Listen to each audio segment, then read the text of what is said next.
about commentators like Kyle Kulinsky who give good domestic takes but questionable foreign policy takes? Are you willing to work with this type of influencer? I don't know. I'd have to go back and consider it. See what his takes are. His takes are really, really, really, really, really bad on foreign policy. I feel like I'm not a big fan of the whole America bad movement. But I don't know how much of the left that's infected. It's hard to say because the alternative media is so loud, and it obviously doesn't represent even a plurality or whatever of actual voters. But I don't know if Kulinsky has ever said that Kamala and Donald Trump would be the same on it. Hopefully not, but it's probably too much to ask. But one nice thing that mainstream media did, I don't know if they still do this, that alternative media has no care for, is I feel like mainstream media had specialized people for different things. Oh, this is our international correspondent. This is our economics correspondent. This is our whatever. But in alternative media, everybody just pretends to be an expert on everything. And it's okay, well, time to hear what, this guy who has no idea how, any international law works, time for him to give his hot take on whether or not this thing was a war crime, I guess. Oh boy, here we go. It's just stupid. You have to go through the pirate drama. The accuser is insane. It looked stupid. Did he really charge back an $800 dono 4 or 5 months later? Was that true? Have you ever thought about just not talking foreign policy as much? That doesn't seem to be a focus or a thing people in general give a f about. Republicans don't give a f. Libs only. Well, I think that the foreign policy, I think the projection of the United States, I think is probably important. As much as we don't like to think about it, I think our foreign presence probably has a lot to do with the domestic life we live. So whether that's how powerful our economy is and the standards of living that we have today. And I think if that changes significantly, our views on our place in the world, foreign policy-wise, I imagine the other stuff would change as well. We just kind of take it for granted. Would you be willing to review Project 2025? This whole thing in LA's outlined, but not really. I don't really care. I don't see the value in it. Even if every single thing was outlined in 2025, what would change in terms of your analysis? If people want to look at it to see where things are going, that's fine. But even if it was all true, oh look, it's 2025, this is where we're going. It's okay. I mean, you still analyze every situation as it comes and say why it's bad and everything else. I don't even think the administration at this point denies that they're following whatever the 2025 playbook was. I don't think that any of them reject it anymore. I think they're all just it's not like they're hiding from it or whatever. The digital Socrates with a headset and a chip on his shoulder. This is a man who's built an empire on arguing with everyone from Hassan Piker to random ex-trolls. A guy who'd debate a brick wall about tax policy and probably win. And in this particular stream, a fan tosses him a curveball. Hey, Destiny, you down to collab with Kyle Kulinsky? It's a simple question, but it's like throwing a match into a room full of dynamite. Destiny's response, a masterclass in passive-aggressive shade, a takedown of Kyle's foreign policy, takes so sharp it could cut through a MAGA hat, and a broader rant about the state of alternative media that's got the internet buzzing like a hive of angry bees. X-posts are lighting up, Reddit's in a frenzy, and the online left is once again eating its own tail in a glorious display of self-inflicted chaos. A time when progressives are simultaneously trying to save the world and tearing each other apart over who's got the purest ideology. Destiny, for those who've been living under a rock, is Stephen Bunnell, a former StarCraft streamer turned political juggernaut who's made a career out of debating anyone, anywhere, anytime.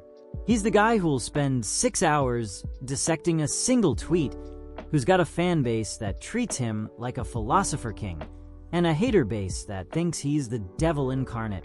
Kyle Kulinsky, meanwhile, is the face of Secular Talk, a YouTube channel that's been preaching progressive gospel since Obama was in skinny jeans.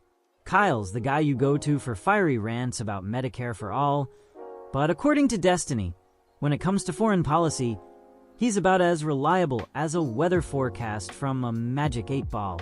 Destiny's beef with Kyle isn't personal. At least, that's what he wants you to think.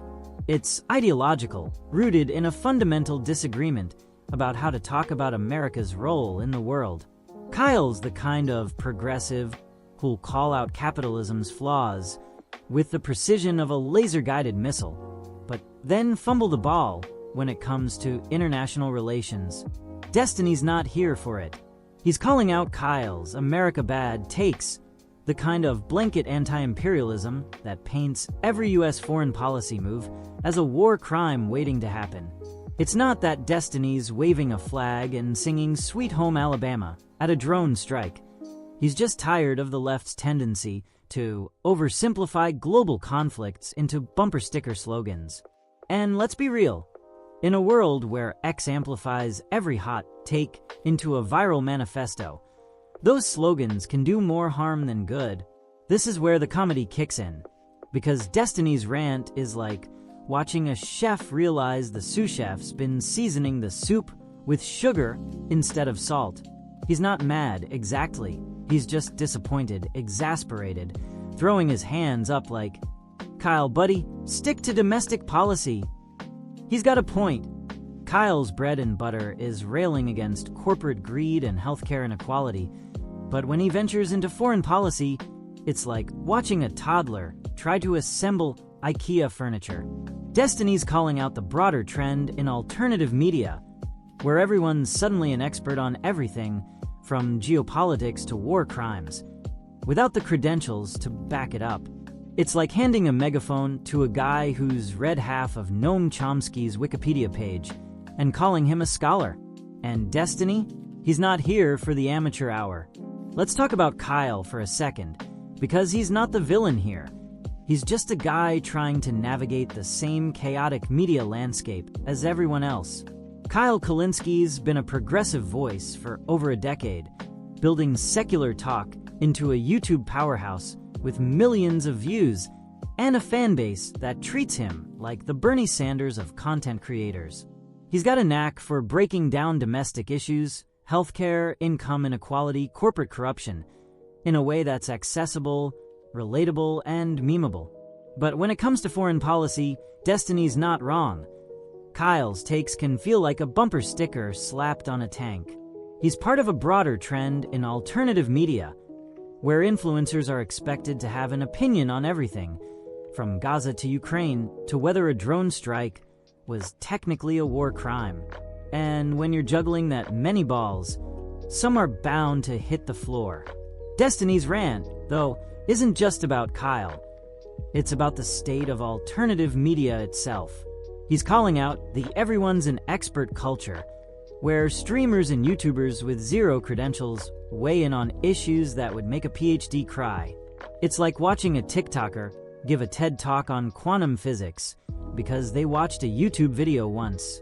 Destiny's nostalgia for mainstream media's specialized correspondents, your international reporter, your economics guy, your war crime analyst, is a cry for a time when expertise meant something. Back in the day, CNN had a guy in a trench coat reporting from Baghdad, not a streamer in a gaming chair pontificating about NATO while playing Call of Duty. But in 2025, the lines are blurred, and everyone's got a hot take, whether they've read the Geneva Conventions or not. We're living in an era where the loudest voice wins, where a viral tweet can drown out a peer-reviewed study, where Kyle Kulinsky's foreign policy takes get more traction than a diplomat's briefing. It's not just annoying, it's dangerous. When influencers like Kyle simplify complex issues into America bad soundbites, they're not just misinforming their audience. They're fueling a narrative that's as reductive as it is seductive. And Destiny? He's the guy standing in the middle of the circus, yelling, "Can we please get some facts in here?" It's a noble fight, but it's also a losing one, because the internet doesn't reward nuance. It rewards rage. Let's talk about the fan question that sparked this whole thing, because it's a perfect encapsulation of the online left's obsession with collaboration. The fans asking Destiny if he'd work with Kyle, as if a Twitch stream with the two of them would be the Avengers. Endgame of progressive content. But Destiny's not biting. He's not saying no outright. He's too savvy for that. But he's throwing enough shade to block out the sun. He's questioning Kyle's foreign policy takes, calling out the America Bad movement, and side-eyeing the whole alternative media circus. It's like being invited to a potluck and saying, "I'll come, but only if you promise not to serve that weird casserole your cousin keeps bringing." And the internet, It's eating it up, with X posts lighting up like a fireworks show, some praising Destiny's honesty, others accusing him of gatekeeping, and a few just memeing the whole thing into oblivion. The X reaction is a story in itself. One user called Destiny's Take Based, praising him for calling out the left's blind spots. Another accused him of punching left, arguing that he's undermining progressive unity at a time when the right's pushing Project 2025 like it's the Bible. A third just posted a meme of two cats fighting, which, honestly, sums it up. Reddit's no better. R/Destiny is a war zone of fans debating whether Kyle's foreign policy takes are cringe or based, while r/Secular Talk is rallying behind Kyle like he's the second coming of Noam Chomsky. It's the online left in a nutshell. A bunch of people who agree on 90% of things tearing each other apart over the other 10%, all while the right's out here planning to turn America into a Handmaid's Tale cosplay.